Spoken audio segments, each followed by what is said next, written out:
the head, we've got the middle zone, and we've got the belly zone here. So when he says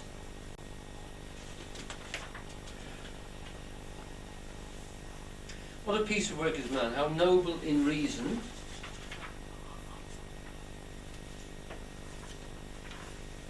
how infinite in faculty. Now his faculties are here.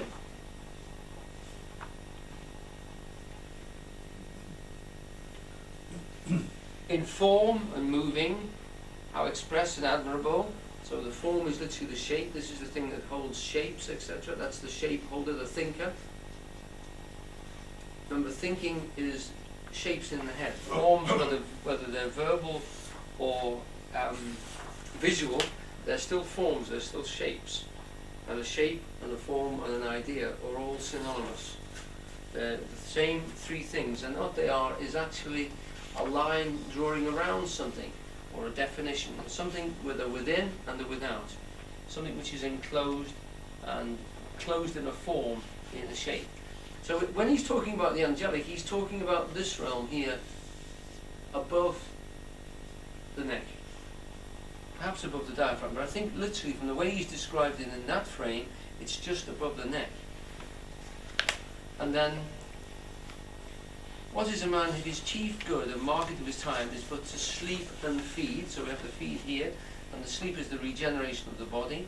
A beast no more. So this level here is the lower level. Is, if you like, this is the angelic,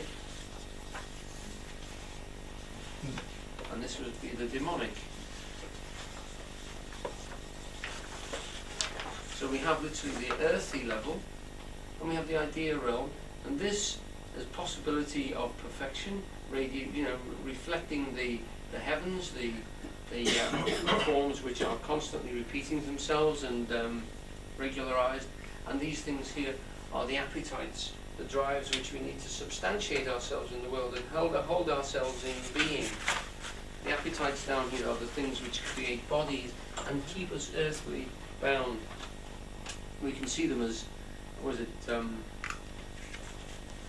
they're usually analysed as sex, food and status that we need at that level, and they're the drives which are considered in yoga to be the basic ones which drive all human beings, and they are to do with literally making bodies. If you haven't got any status, you don't get much food in this basic world. You don't have time, etc., to procreate and to recreate yourself and to keep your body alive and healthy.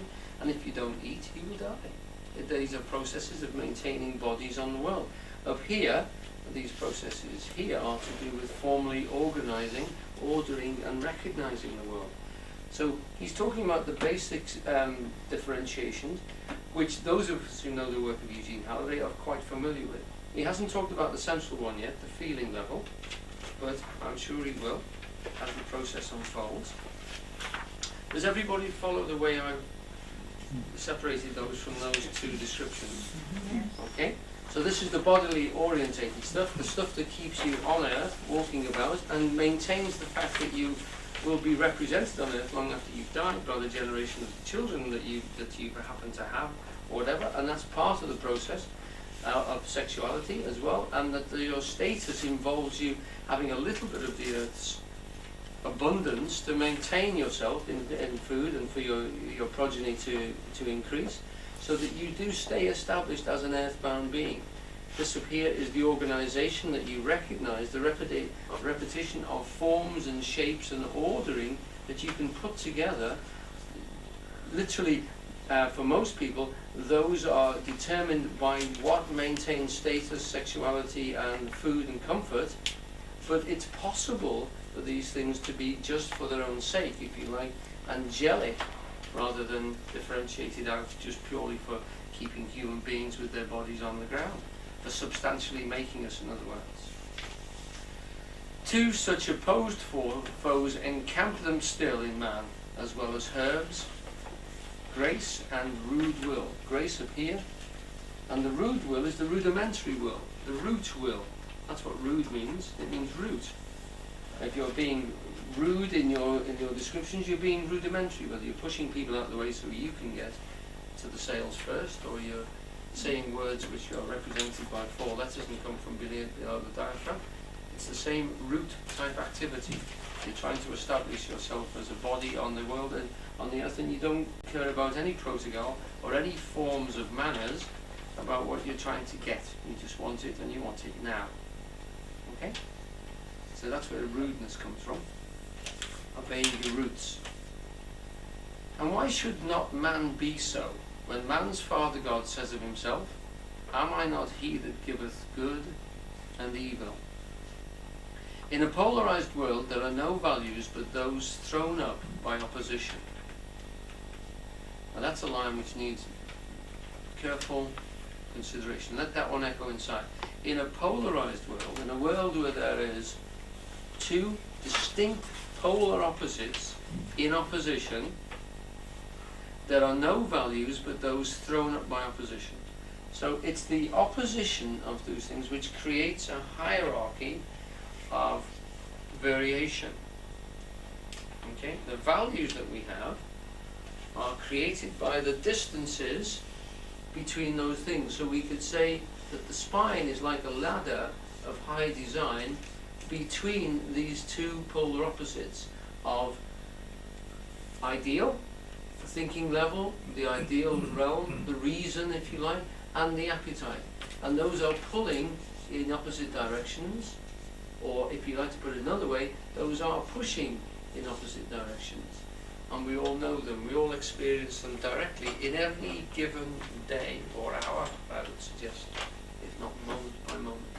We can feel the pulse, the flux passing inside of us, moving from what we want to what we know we can have, to what we ought to have, what we should have, and then, but that's, I really want it anyway. And that goes from a biscuit, from another biscuit, or a cigarette, to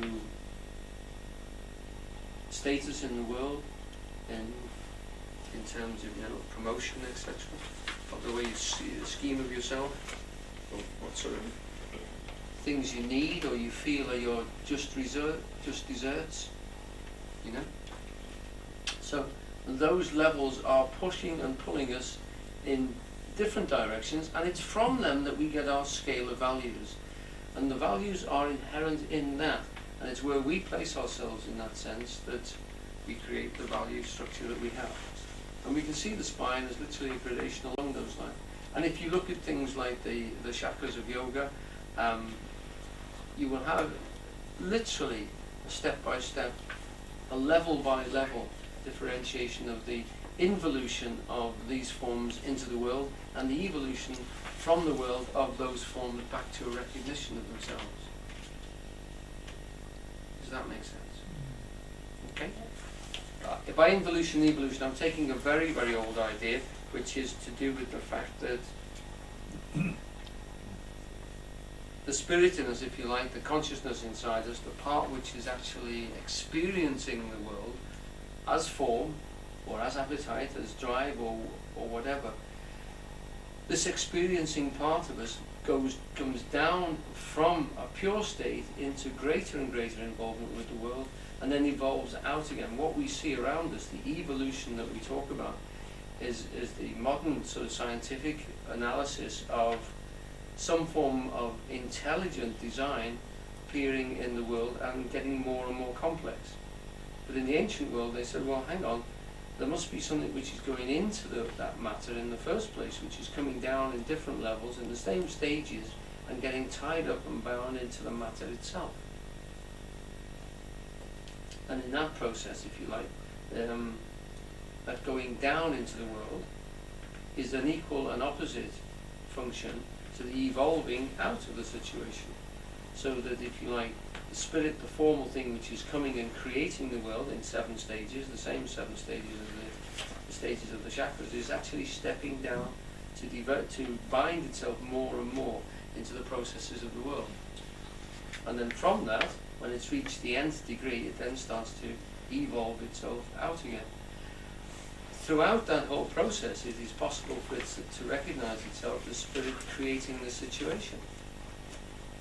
It is the yogic and very old Chinese concept of the fact that this world is created in that way. The Greeks had a very similar idea, which